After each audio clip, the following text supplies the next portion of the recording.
Pertanyaan saya seperti ini Pak, kita kembali lagi, mohon maaf sensitif, membahas mengenai ibu kota Nusantara.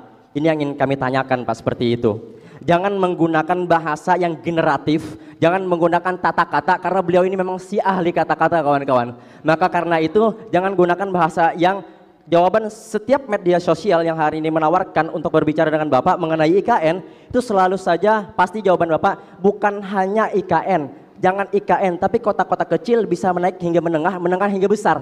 Jangan itu Pak, IKN ada di Kalimantan. Saya ingin tanggapan dari Bapak, bagaimana kalau seandainya IKN ini nggak Bapak teruskan dan ada ratusan ribu hektar lahan yang sudah dikonsesi dengan izinnya dan terbengkalai begitu saja. Bagaimana tanggapan Bapak? Saya mau IKN itu undang-undang, sudah ditetapkan sebagai undang-undang. Karena itu saya katakan sebagai undang-undang sudah jelas. Sekarang ada sumber daya nih, ada anggaran 400 sekian triliun, mau dipakai untuk apa? Ya, mau dipakai untuk satu titik yang dimanfaatkan oleh pegawai negeri, oleh ASN yang nanti berada di situ apa? Aparat pemerintah. Aparat pemerintah yang berada di situ, orang yang bekerja untuk negara. Di saat rakyat kita hari ini membutuhkan tambahan puskesmas, membutuhkan tambahan sekolah, anak yang putus sekolah karena kurang sekolah masih banyak. Jadi bukan soal IKN-nya, ini anggaran kita mau dipakai untuk apa sekarang? Hari ini kita masih punya PR begitu banyak yang pada waktu sekarang urgen untuk diselesaikan. Guru honorer kita belum diangkat karena katanya anggarannya kurang. Kenapa anggaran itu tidak dipakai untuk mengangkat guru-guru honorer kita sehingga itu bisa menjadi guru? Jadi bukan soal IKN-nya, ini kita punya anggarannya nih, mau diapakan? Kalau anggaran itu tidak diselesaikan, digunakan untuk urusan yang prioritas, tapi urusan yang simbolik ada di sini, kita semua ikut bangga, kita semua ikut bersyukur, tapi bicara persoalan urgen di negeri ini masih banyak urusan yang harus diselesaikan. Jadi undang-undangnya sudah ada, tinggal soal kapan kita menuntaskannya mengikuti kemampuan ekonomi kita.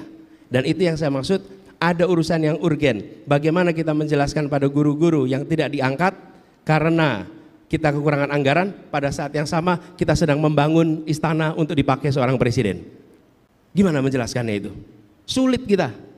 Jadi sekali lagi bukan soal IKN-nya, ini soal anggarannya nih, mau dikerjakannya kapan gitu ya.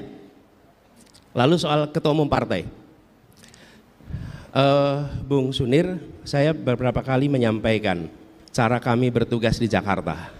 Karena cara kami bertugas di Jakarta, cara mengambil keputusan mungkin itu bisa digunakan sebagai dasar dalam menilai. Apa cara mengambil keputusan yang kami lakukan? Kami memutuskan, saya memutuskan berdasarkan 4 prinsip. 1, prinsip keadilan. Prinsip keadilan. Bagaimana prinsip keadilan itu ditegakkan dalam keputusan apapun. Yang kedua adalah kepentingan umum, public interest. Di mana itu? Yang ketiga adalah fakta, data, ilmu, objektivitas. Yang keempat baru aturan hukum, undang-undang, peraturan, konvensi. Selalu keputusan begitu. Jadi ketika mengambil keputusan mendasarkan pada 4 itu, dan hampir semua keputusan bisa dibicarakan.